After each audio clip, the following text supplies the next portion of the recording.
तृतीय राष्ट्रीय अंगदान दिवस एवं एकादश अंतर्राष्ट्रीय अंगदान दिवस के अवसर पर दधीची देहदान समिति द्वारा आयोजित इस कार्यक्रम में आपके साथ सम्मिलित होकर मुझे बहुत खुशी।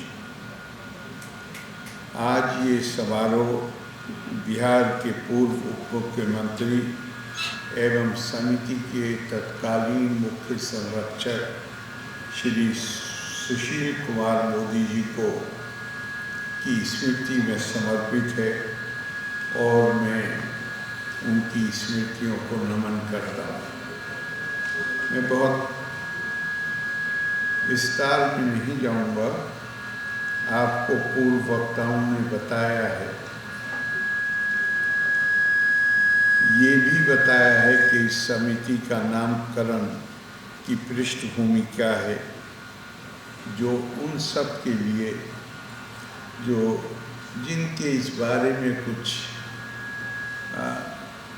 मन में रिजर्वेशंस हैं, उनका जवाब भी दिया गया। वास्तविकता अगर हम समझें तो ये है कि भारतीय संस्कृति में जो उच्चतम आदर्श है वो आत्मा का बंधन है, जिसे हम एकात्मता कहते हैं, जिसका की बुनियादी कल्पना ये है कि ऐसे मानस का विकास करना जहाँ दूसरे की पीड़ा अपनी पीड़ा लगने लगे, इसलिए कि हम सब आत्मा के बंधन से बंधे हुए। हमारे यहाँ स्वामी विवेकानंद बार बार कहते थे कि जिंदा तो वो हैं जो दूसरों के लिए जिंदा रहते हैं, बाकी लोग तो मृत प्राय हैं। एक बार मुझे ही अपने, पहले तो मैं एक बात कहूँ कि मुझे आपने बड़ा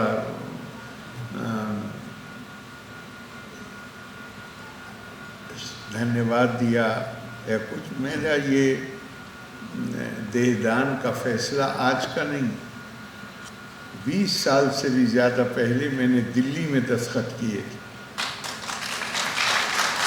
लेकिन जब मैं केरला पहुंचा तो मुझे वहाँ बताया गया कि दिल्ली के दस्तखत यहाँ काम नहीं करेंगे। तो फिर मैंने दोबारा दस्तखत किया।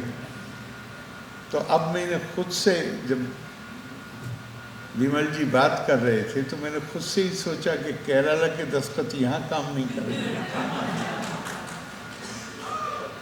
और उन्होंने इंसिस्ट किया था केरला में कि साहब ये जो हम आपको सर्टिफिकेट दे रहे हैं, इसको आप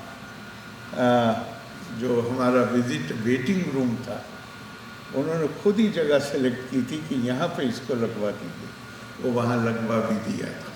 तो ये पहली बार नहीं, मतलब ये दस्तखत पहली बार नहीं किए हैं, ये मेरा पुराना फैसला है।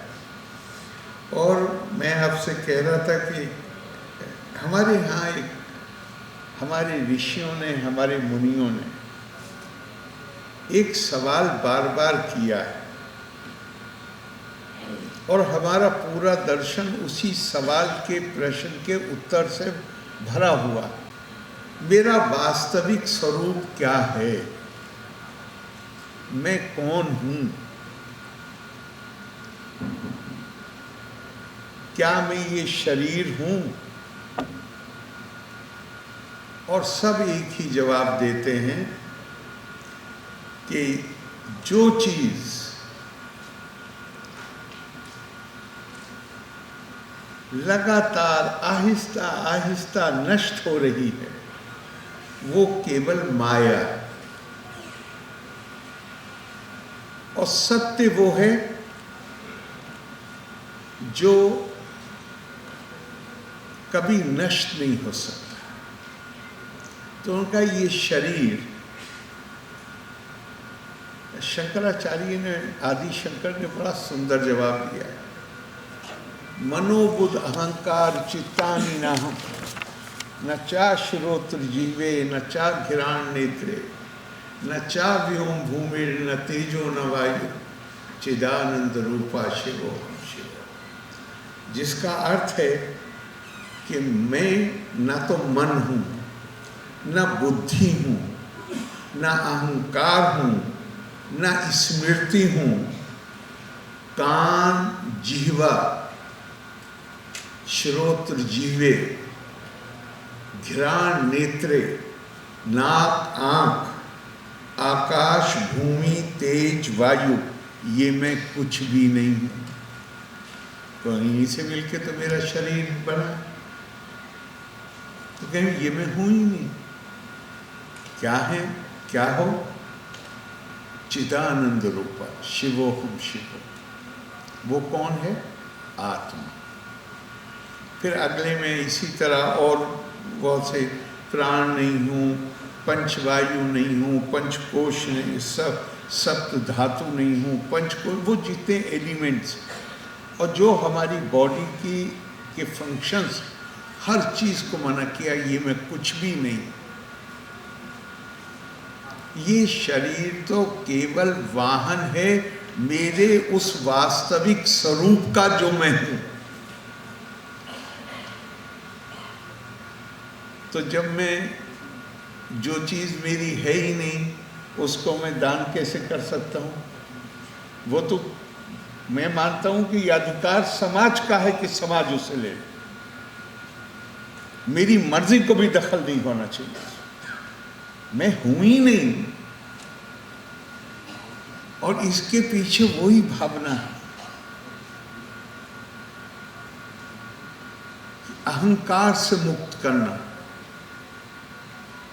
अपने आप को। हम बच्चे, छोटा बच्चा होता है,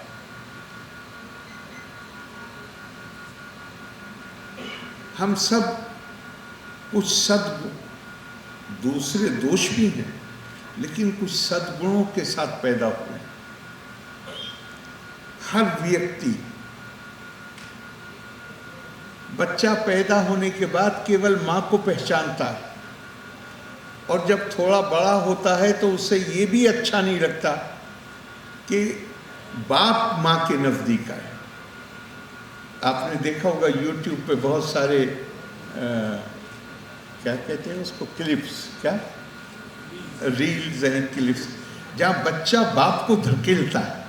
वो माँ के पास आने की कोशिश करता है, गोद में माँ की होता है तो बाप को धकेलता है, लेकिन फिर उसका जो वो अटैचमेंट है, जो लगाव है, जो उसका करुणा का भाव है, जब उम्र बढ़ती है तो उसका विस्तार होता है। जब उसका विस्तार होता है तो बाप, भाई बहन, परिवार, और फिर जब वो शिक्षा के लिए जाता है, जब उसे ज्ञान की प्राप्ति होनी शुरू होती है, इसीलिए हमारी परंपरा में उसको कहा गया है तद द्वितीय जन्मा। वो दूसरा जन्म होता है जहाँ उसकी करुणा भाव का, उसकी अनुकंपा का, उसकी संवेदनशीलता का विस्तार जितना होता चला जाए उतना ही हम ये मानते हैं कि वो सफल जीवन जीताता है। यो वे भूमा तत्सुखम न अल्पे सुखम अस्ति। जिसकी मानवीय संवेदना विस्तार विस्तार विस्तार होती चली जाएगी, भूमा जितना विस्तार होगा उतना सुख है। न अल्पे सुखम मस्ती।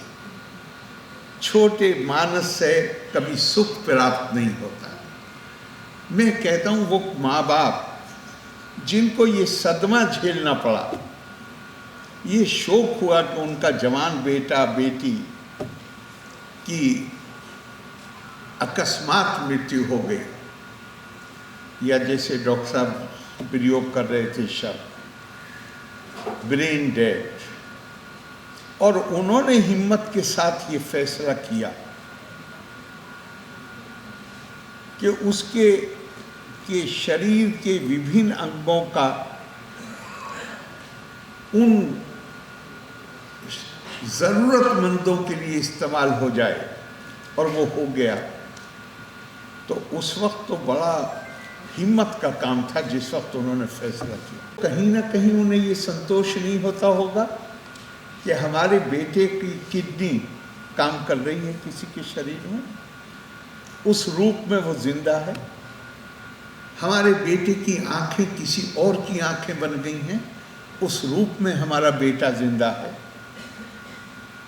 तो मैं मानता हूँ हमारे जो डॉक्टर्स हैं वो तो बहुत, उनको हम जितनी भी कृतज्ञता व्यक्त करें उनके प्रति, जो शानदार काम कर रहे हैं वो कम है।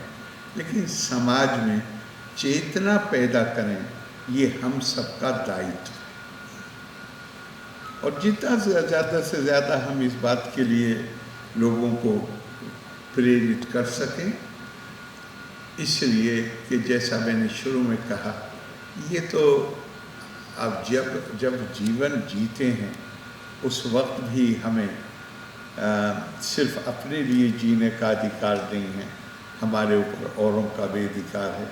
लेकिन हमारी मौत में अगर दूसरों का, शायद हमारी जैसी उम्र के लोग, पता नहीं हम कितने लाभकारी हो सकते हैं किसी के लिए इस उम्र में, लेकिन अध्ययन के काम में तो आ ही सकते हैं छात्रों के। इसलिए हम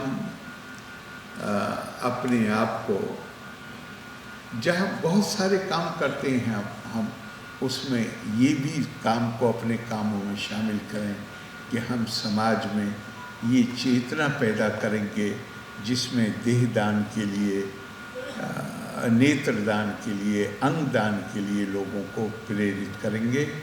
दधीची देहदान समिति बहुत ही शानदार काम कर रही है। मैं उनको बहुत साधुवाद देता हूँ, शुभकामनाएँ देता हूँ। उनसे जो संबंधित उनके कार्यकर्ता हैं उनको विशेष तौर से उनको साधुवाद देता हूँ। बहुत बहुत आप सबका धन्यवाद। लोका समस्ता सुखिनो भवन्तु। जय हिंद।